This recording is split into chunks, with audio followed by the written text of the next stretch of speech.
अस्सलाम वालेकुम, आप देख रहे हैं लेकिन मैं हूं सना बच्चा। आज हम अपने इस्लामाबाद स्टूडियो से मौजूद हैं और आज इनॉग्रेट किया है इस सेट को इमरान खान साहब ने। Let me tell you little about my experience with Imran Khan sahab. I met him some odd 10 years ago in person. हमने एक दो दफ़ा बीपर्स भी किए हैं साथ। मैं इनकी फैमिली से मिलने का शर्फ भी हासिल कर चुकी हूँ और खान साहब को मैं आइडलाइज करती हूँ from I think the age of 13 which is more than a decade ago and I am not giving away my age at this moment in time. लेकिन खान साहब को मैं बहुत आइडलाइज भी करती हूँ एज अ क्रिकेटर, लेकिन एज अ सियासतदान मैंने बहुत सारे कुछ सवालात उठाए हैं और खान साहब आज मौजूद हैं। उन सवालात का कुछ जवाब देने की कोशिश भी करेंगे एंड ऑफ कोर्स मैं सबसे पहला सवाल जो खान साहब आपसे करूंगी and welcome to the show. लेकिन सबसे पहले तो मुझे ये बताएं कि आपको लगता है कि मैं पैसे लेकर पीटीआई के खिलाफ प्रोग्राम करती हूँ? सना, मैं आपके प्रोग्राम से जितनी तहरीक इंसाफ के हमारे सपोर्टर्स हैं उनको सबसे पहले ये कहना चाहता हूँ कि कोई भी एंकर्स, कोई भी कॉलमनिस्ट, कोई भी जर्नलिस्ट अगर तहरीक इंसाफ के खिलाफ कोई बात लिखते हैं या आप समझते हैं कि वो अनफेयर क्रिटिसिज्म है, प्लीज उसका जवाब तहजीब में रह के करें। कोई किसी को अब्यूज ना करें, कोई किसी के ऊपर शक ना करें, क्योंकि हमें पार्टी को अब नुकसान पहुंचा रहे हैं। आज अगर तहरीक इंसाफ यहां पहुंची है, ये सिर्फ आज़ाद मीडिया की वजह से पहुंची है, क्योंकि हमारा मीडिया आज़ाद था, हमें मौका मिला अपना मौक़िफ़ पेश करने का, इसलिए है। तो मैं सबसे पहले तो क्लियर कर दूं और आपको अपने सपोर्टर्स की तरफ से अपोलोजाइज करता हूं कि अगर उन्होंने आपके ऊपर किसी किस्म की अनफेयर तनकीद की तो मैं उनको भी कहता हूं कि ना करें और आपसे भी अपोलोजाइज करता हूं। हाँ साहब, लेकिन ऐसा कोई दिन जब गुजरता है जब आपके कोई सपोर्टर्स या आपके पार्टी मेंबर्स मेरे प्रोग्राम पर आकर इस तरह की गुफ्तगू करते हैं, या मतलब शुरू भी गुफ्तगू जो होती है वो यहीं से होती है कि देखें मुझे पता है कि आप एंटी पीटीआई शो करती हैं, देखें मुझे पता है आप इमरान खान साहब के खिलाफ हैं, देखें मुझे ये बात पता है, तो आप उनको कुछ कहते हैं बाद में, आपको कब पता चलता है? देखिए सना, एक तहरीक इंसाफ थी 30 अक्टूबर से पहले, एक तहरीक इंसाफ थी 30 अक्टूबर के बाद। हुआ क्या है कि उसके बाद पहले 30 अक्टूबर से पहले तो स्वाय इमरान खान के कोई टीवी पे आता ही नहीं था, क्योंकि कोई जानता ही नहीं था हमें पार्टी को कि ये वन मैन शो है। 30 अक्टूबर के बाद एकदम तहरीक इंसाफ में इंटरेस्ट हुआ और हमारे बहुत से लोग टीवी पे आना शुरू हो गए और लोगों ने बुलाया। कई दफा लोग गए जिनको ना हमारी पॉलिसी का पता था या पूरी तरह श्योर नहीं थे, और वो टीवी प्रोग्राम्स के ऊपर उनके ऊपर हुए अटैक। और एक दूसरी पार्टीज ने भी जो अब तक तहरीक इंसाफ को इग्नोर कर रही थी, उन सब ने भी खौफ में आके अटैक शुरू कर दिया। तो उसके अंदर बड़ी बड़ी हमारे से हिमाकतें हुई और उसकी वजह से हमारी पार्टी के ऊपर क्रिटिसिज्म बढ़ी आई। तो ये मैं जरूर कहूंगा कि उसके अंदर कई लोगों ने जाके रिएक्ट करके, घबरा के ऐसी चीजें की जो हमारी पार्टी की पॉलिसी नहीं है। यानी हमने ये पॉलिसी करके नहीं किया, ये इंडिविजुअल्स ने अपनी तरफ से किया। और मैं आपके सामने ये कन्फेस करता हूं कि हम ये पिछले 2-2.5 महीने में हम एक पार्टी की जो ऑर्गेनाइजेशन थी वो तहस नहस हो गई। क्योंकि आप ये समझे ना कि इतने से ग्लास के ऊपर पूरी बाल्टी आ गई, यानी इतनी ज्यादा लोग आ गए कि हमारी पार्टी के अंदर जो एक कोहेरेंट पॉलिसी थी वो नहीं बन सकी। वो इंशाल्लाह अब हम एक स्ट्रीमलाइन कर रहे हैं सब कुछ, तो ये अब आप नहीं देखेंगे ये जो अब तक होता रहा है। खान साहब, क्योंकि हमने हमेशा ये बात की है कि आप सेक्टेरियन किलिंग्स भी देख रहे हैं इस वक्त ऑन द राइज हैं हमारे यहाँ। जो दलील से हम बात नहीं करते, हम पेशेंस नहीं रखते, हम किसी का एतराज, किसी का इख्तिलाफ बर्दाश्त नहीं करते। आपने सलमान तासीर साहब का भी हाल देखा, आपने गामिदी साहब की भी बार बार गुफ्तगू की है और प्रोग्राम्स पे की है। जो मेरा आपसे इख्तिलाफ है या जो एक कन्फ्यूजन मैं अपने आप को देखती हूँ वो ये है कि जो मैं इंटरव्यूज देखती हूँ इमरान खान साहब के बीबीसी पर, हार्ड टॉक में या एनडीटीवी पे बरखा दत्त के साथ, मुझे वो इमरान खान साहब बहुत मुख्तलिफ लगते हैं जो यहाँ पे लोकल टेलीविजन चैनल्स पर बैठे होते हैं। मुझे लगता है कि वो जो शख्स है वो क्लैरिटी ऑफ थॉट रखता है, लेकिन ये जो शख्स है जो जलसे करता है, जो प्रोग्राम्स करता है, उसकी थिंकिंग थोड़ी सी फ्लॉड भी है और थोड़ी सी मिसकंस्ट्रूड भी है और थोड़ी सी टारगेटेड है कि मैं इसको भी क्रिटिसाइज कर दूं और इसको भी क्रिटिसाइज कर दूं, लेकिन जो माशरे में बुराई है उसकी बात ना करूं, उसकी जड़ तक ना जाऊं। देखिए सना, पहले तो अगर आप इसको स्पेसिफिक कर लेना तो मेरे लिए ज्यादा आसान होगा इसका जवाब देना। सबसे पहले तो एक चीज ले लें कि जो बाहर इंटरेस्ट है वो सिर्फ एक इंटरेस्ट है, टेररिज्म, एक्सट्रीमिज्म, रेडिकलाइजेशन, उनका सिर्फ ये खौफ है। तो उमूमन मेरे जो बाहर इंटरव्यूज होते हैं या इंडिया में होते हैं वो उस इशू के ऊपर होते हैं। पाकिस्तान के अंदर जो हमारे अंदरूनी हालात हैं इसमें और ज्यादा इश्यूज हैं। मसलन वॉर ऑन टेरर तो एक इशू है और मेरी बड़ी क्लियर लाइन है उसके ऊपर। मैं चाहता हूं क्योंकि میرے اور آپ میں تھوڑی اس میں کلیئرٹی نہیں ہے کیونکہ آپ اور میں تھوڑا ڈائیورج کرتے ہیں یہاں، اور میرے خیال میں اس کی وجہ یہ ہے کہ آپ جو بنیاد سمجھتے ہیں وار آن ٹیرر میں اور میں جو سمجھتا ہوں وہ فرق ہے. اگر ہم اس کو ڈائگنوز ٹھیک کر لیں تو ہماری سولوشنز ٹھیک ہوں گی. اگر ڈائگنوسس غلط ہے تو اس کی آپ غلط سولوشن کریں گے تو وہ بعد میں ہم ڈسکس کر سکتے ہیں. دیکھیں پاکستان کے اندر پرابلم کچھ اور ہے. پاکستان میں جو آپ تنقید کہتا ہیں میں کہتا ہوں یہاں اس کے دو بڑے مسئلے ہیں پاکستان کے. ایک تو وار آن ٹیرر ہے جس کی وجہ سے ہم تباہی کی طرف جا رہے ہیں، اور دوسرا کرپشن ہے. اب کرپشن جو ہے، میں اب جب کرپشن کے اگینسٹ بولتا ہوں اور سخت بولتا ہوں، یہ کوئی ذاتی لڑائی تو نہیں ہے کسی سے. کیونکہ آپ مجھے یہ باقی پارٹیز والے کہتے ہیں کہ جی دیکھیں وہ ہمارے لیڈرز کے اوپر پرسنل اٹیکس کرتے ہیں کہ ان کے باہر بینک اکاؤنٹس پڑے ہیں، یہ پرسنل اٹیک ہے. یہ تو اگر آپ ویسٹرن ڈیموکریسیز میں چلے جائیں اس کے اوپر تو گورنمنٹ گر جاتی ہے. آپ چھوڑیں کہ پرسنل اٹیک ہے.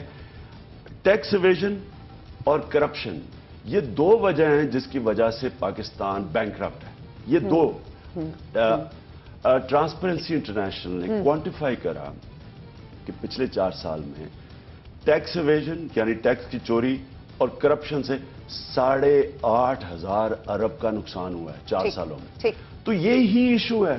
اب میں اس میں اگر جو کرپٹ مافیا بیٹھا ہوا ہے اگر اس کے اوپر تنقید کرتا ہوں تو یہ کوئی پرسنل ٹیکس تو نہیں ہے. یہ اگر جارنگ بھی ہیں لیکن یہ ہے تو سارا فیکچول.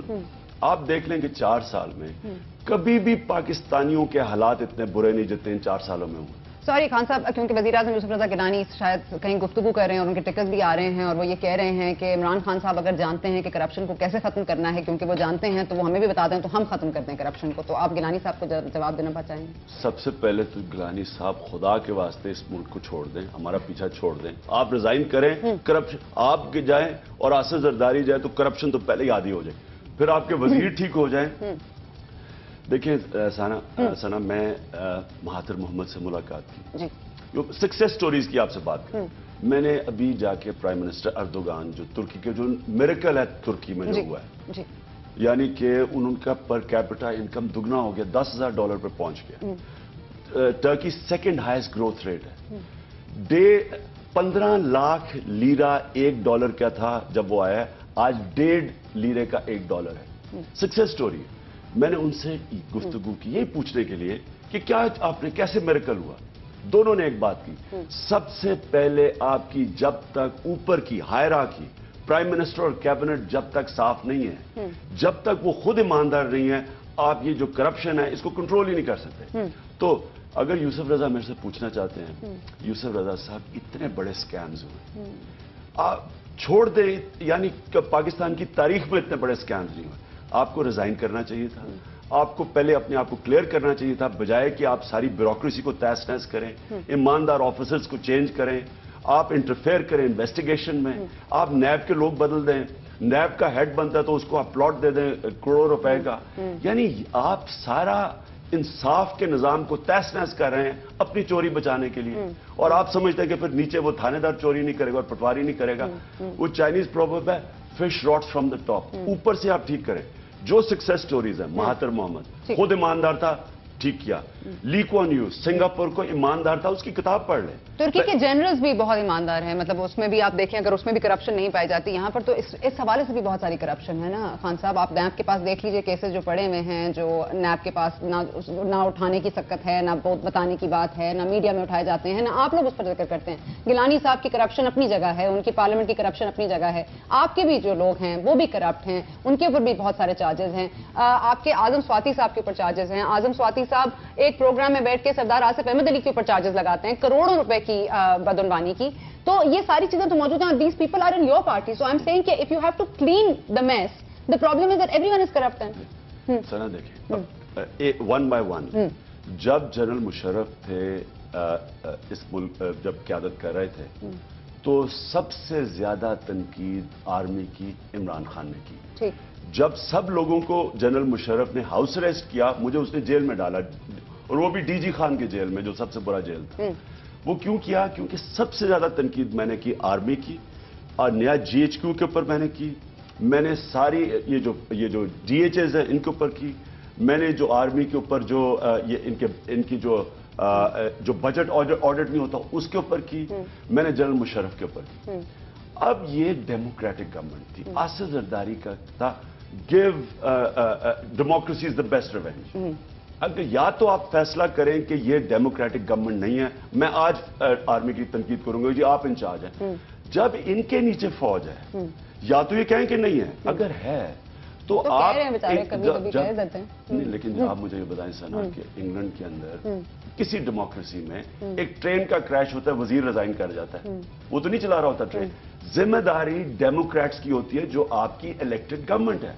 अब ये ऊपर बैठे हुए हैं ना, वॉर ऑन टेरर के ऊपर ये जिम्मेदारी लेते हैं, बलूचिस्तान में ये जिम्मेदारी नहीं ले रहे, सारा फौज हैंडल करिए, कराची के अंदर रेंजर्स कंट्रोल कर रहे हैं, यहां सैचन के अंदर 125 बेचारे हमारे फौजी दबे हुए हैं, वो बाहर टूर पे चला जाता है। 30% पाकिस्तान फ्लड के नीचे होता है, आसिफ जरदारी अपने प्राइवेट टूर पे चला जाता है। यानी ये क्या कर रहे हैं? क्या ये जिम्मेदार हैं या नहीं है? क्या ये डेमोक्रेसी है या नहीं है? तो जब मैं एहतसाब की बात करता हूं, आपने अभी बात की के तहरीक इंसाफ के, हमारा जो एहतसाब का प्रपोजल है वो ये है, हमारी जो नैब बनेगी वो इंडिपेंडेंट होगी। इंग्लैंड के अंदर मैं आपको सिंपल मिसाल देता हूं, इंग्लैंड में एक नेशनल ऑडिट कमीशन, वो इंग्लैंड की नैब है। उस नैब के अंदर कोई भी किसी के ऊपर करप्शन केस है वो उसमें चला जाता है, उसका जो हेड है वो सबसे क्रेडिबल आदमी बनाया जाता है, क्रॉस पार्टी लाइंस उसको बैठाते हैं, इंडिपेंडेंट टेन्योर होता है to the assembly, constitutional protection है, अपना सेक्रेटेरिएट है। इन अदर वर्ड्स कि जब आपकी नैब इंडिपेंडेंट होती है तो वो ना आप इमरान खान के किसी को छोड़ेगी, ना किसी और को छोड़ेगी, ना जनरल को छोड़ेगी, ना जज को छोड़ेगी, जिसके ऊपर केस है, और इसको इंसाफ कहते हैं। जब आप सेलेक्टिव इंसाफ करते हैं वो विक्टिमाइजेशन हो जाती है, अपने आप को आप पकड़े ना दूसरे को कहें, इसलिए तो पाकिस्तान में एहतसाब हो ही नहीं सकता। आप एक पार्टी कहती है, PMLN कहती है कि जी आपके बाहर आसिफ जरदारी के स्विस अकाउंट्स हैं, रहमान मलिक जो इंटीरियर मिनिस्टर हैं वो आके कहते हैं कि हमें सारे नून के बाहर के अकाउंट्स भी पता है, इनके करप्शन केसेस भी पता है, हमें मेरान बैंक के भी सबूत हमें पता है, लेकिन ना वो उनके खिलाफ कुछ करते हैं ना ये कोई एक्शन लेते हैं। इसका मतलब कि अगर आप खुद आपकी अच्छा ट्रेन रुक जाए तो पार्लियामेंट में बैठा वजीर उसको रिजाइन कर देना चाहिए, ये आपने कहा, ठीक है, ड्रोन चले तो किसको रिजाइन करना चाहिए? जब ड्रोन अटैक्स हो तो गवर्नमेंट को जिम्मेदारी लेनी चाहिए। अगर मुशर्रफ की गवर्नमेंट है तो उनको रिजाइन करना चाहिए था जब शुरू में। ठीक है, इनकी गवर्नमेंट है, ये आपको पता है जब मुशर्रफ की शुरू में जब ड्रोन अटैक्स हुए तो उन्होंने पता क्या करते थे? वो कहते थे वो ड्रोन नहीं मानता था, वो कहता है पाकिस्तानी फौज ने किया। आपको पता है एक दफा मदरसे में इन्होंने 84 लोग मार दिए, 60 बचे थे। वो पहले ड्रोन अटैक ने लोगों को मारा, इन्होंने हेलीकॉप्टर गनशिप्स भेज के उनके ऊपर बमबारी। अगर आप प्राइम मिनिस्टर होते तो ड्रोन गिरा देंगे? मैं देखें, अमेरिकन के ये जो ड्रोन अटैक्स हैं ये पाकिस्तान की एग्रीमेंट से हो रहे हैं। वो तो कह रहे हैं पार्लियामेंट कल करारदाद है कि हमारे ड्रोन हमले नहीं होंगे, ये पार्लियामेंट का स्टैंड है। उन्होंने कह दिया, उन्होंने बता दिया अमेरिका नहीं मानता, अमेरिका मनमानी करता है, अमेरिका इंसानी हुकूक का सबसे बड़ा अलमबरदार है, लेकिन वो नहीं इंसानी हुकूक की परवाह करता, वो मारता है, वो ड्रोन फेंकता है। आप प्राइम मिनिस्टर हैं, आप क्या करेंगे? मैं पहले तो सिर्फ आपको एक सेनेट की जो ओपन हियरिंग कमेटी होती है उसके अंदर कार्ल लेवन पूछता है एडमिरल मलन से, ये 2 साल की बात है, वो कहते हैं जी कि जब पाकिस्तान गवर्नमेंट इतना ज्यादा प्रोटेस्ट कर रही है ड्रोन अटैक्स पे, आप क्यों कर रहे हैं ड्रोन अटैक्स? आगे से एडमिरल मलन, ये ओपन हियरिंग है, एडमिरल मलन आगे से कहता है कि सर कंप्लीट कर, एडमिरल मलन कहता है कि ये पाकिस्तान की गवर्नमेंट की एग्रीमेंट से, वो उनसे हम पूछ के कर रहे हैं। तो आगे से कार्ल लेवन कहता है, ये डॉन के फ्रंट पेज पर रिपोर्ट हुआ था जी, वो आगे से कहता है कि क्यों ये अपने लोगों से सच नहीं बोलते, यानी कि ये क्यों दोगली पॉलिसी कर रहे हैं। ये जो हो रहा है सब कुछ आप विकीलीक्स में पढ़ लें, ठीक है, दोनों ने इजाजत दी है। मैं तो कह रही हूं कि आप प्राइम मिनिस्टर है ना, ड्रोन अटैक हो रहा है, आप अग्रीमेंट छोड़ दें, हुकूमत को छोड़ दें, आप मुझे बताएं, आप प्राइम मिनिस्टर हैं, आप क्या करेंगे? मैं अगर प्राइम मिनिस्टर हूं, मैं अमेरिकन को कहूं, पहले तो मैं ये कहूं कि हम इस जंग से निकल रहे हैं। वो तो कहने सुनने में ही नहीं है ना इमरान खान साहब, हम तो कहते हैं नेटो सप्लाई रोक देंगे, वो फिर हमें मनाने आ जाते हैं, हम कहते हैं हम ये करेंगे, वो फिर हमें मनाने आ जाते हैं, हम कहेंगे जी ड्रोन हमले ना करो, वो कहेंगे जी हम कम करेंगे, आपसे पूछ के करेंगे, आपसे ये करके करेंगे, लेकिन हमें भी पता है कि वो नहीं करेंगे। आप ड्रोन गिराएंगे कि नहीं इमरान खान साहब, मुझे बताए ना, सारे मसले की जड़ ड्रोन है। 100% ड्रोन गिराएंगे। मैं आपके सामने कह रहा हूं, वो देखिए वो इनसे पूछ के कर रहे हैं, उन्हें नहीं पता कि PF गिरा सकती है ड्रोन, ان سے پوچھ کے کر رہے ہیں. ان کو نہیں پتا. آپ مجھے بتائیں پی ایف کو آپ آرڈر دیں گے ایک ڈرون گرا دو, آپ پرائم منسٹر نے ڈرون گرا دو, مسئلے کی جڑ ہی ختم ہو جائے گی نا. آپ گرا دیں, ایک گرائیں گے تو ان کو عقل آئے گی نا شاید. میں تو پہلے ان کو جب یہ کہیں گے نا کہ آپ نے ڈرون اٹیکس نہیں کرنے, تو وہ آگے سے آپ کیا تھریٹن کریں گے کہ آپ ایڈ بند کر دیں گے یا آپ کے قرضے نہیں دیں آئی ایم ایف سے دبائیں گے. میں ہم کہیں نہ دوں, میں یہ کنیکٹڈ ہیں دونوں. جب تک آپ ان سے بھیک مانگیں گے اور قرضے لیں گے, وہ آپ جو مرضی کرنا چاہے کر سکیں گے. انہیں پتہ کہ پاکستان بینکرپٹ ہے. میں آپ کو کہہ رہا ہوں کہ دونوں کنیکٹڈ ہیں. جب تک آپ اپنے ساتھ ساتھ اپنا فسکل بیلنس کریں, خرچے اور وہ ساتھ ملک میں ٹیکس اکٹھے کریں اور خرچے کم کریں. افغانستان میں جو جنگ ہے عمران خان صاحب, وہ صرف امریکہ کی جنگ تو نہیں ہے نا. 48 کنٹریز ہیں اس میں. ہم جب نیٹو کی سپلائی روکتے ہیں تو ہم صرف امریکہ کے ساتھ تو زیادتی نہیں کر رہے, ہم باقی 48 کنٹریز جو ہماری دوست ممالک بھی ہیں ان میں سے کچھ, ان کے ساتھ بھی زیادتی کرتے ہیں. یو این سینکشنز ہیں وہاں پر. آپ بتائیں کہ آپ اس کے خلاف جا سکتے ہیں, ایک ڈرون گرا سکتے ہیں. مجھے بتائیں نا عمران خان صاحب, یہ باتیں کرنا بڑا آسان ہے. آپ ڈرون گرائیں گے, میں آپ کو عمران خان صاحب ایز پرائم منسٹر ڈرون گرائیں گے. پہلے تو اجازت نہیں دیں گے, اور اگر انہوں نے ڈرون اٹیک کیا, ہم ڈرون بھی گرائیں گے اور ہم یو این میں بھی جائیں گے کہ ہماری ساورنٹی کی وائلیشن ہے. اور ناٹ اونلی ساورنٹی کی, یہ سارے ہیومینیٹیرین لاز کی جو مغرب نے بنائے ہوئے ہیں ان سب کی وائلیشن ہے, کیونکہ کسی کو کوئی اجازت نہیں دیتا ٹو بی جج, جوری اینڈ ایکسیکیوشنر.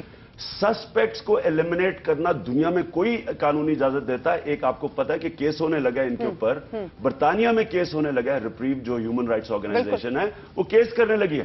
اگر گورنمنٹ سٹینڈ لے لے, میں آپ کو یقین دلاتا ہوں کہ امریکہ کبھی بھی ڈرون اٹیک نہیں کرے گا. ان کو آپ وکی لیکس پڑھ لیں, ان کو انہوں نے اجازت دی ہوئی ہے. ہمارے سے جھوٹ بولتے ہیں کہ ہم جی مذمت کر رہے ہیں. آپ بتائیں کہ یوسف رضا کا اس نے وکی لیکس میں لکھا کہ جناب آپ نے جو کرنا ہے کریں, ہم ان کو سنبھال لیں گے جو پارلیمنٹیرینز ہیں. یہ وکی لیکس میں ہے. تو یہ ان کے پوچھئے, یہ دوگلی پالیسی ہے, یہ منافقت ہے, یہ لوگوں کو پاگل بنا رہے ہیں. آپ دوگلی پالیسی اور منافقت میں یقین نہیں رکھتے, آپ کہہ رہے ہیں آپ ڈرون گرا دیں گے. Very good. اب بریک کا وقت ہو گیا ہے, ہم بریک لے لیتے ہیں. عمران خان صاحب نے کہا جی ڈرون گرا دیں گے, اور عمران خان صاحب نے 2010 میں کیا کہا تھا متحدہ قومی موومنٹ کے بارے میں, وہ ہم آپ کو سناتے ہیں, پھر ہم بریک پہ جائیں گے. سوال ہوگا بریک کے بعد. الطاف حسین کی پارٹی پاکستان میں پاور ہے, میں پاکستان میں, لیکن الطاف حسین لندن میں کیا کر رہے ہیں؟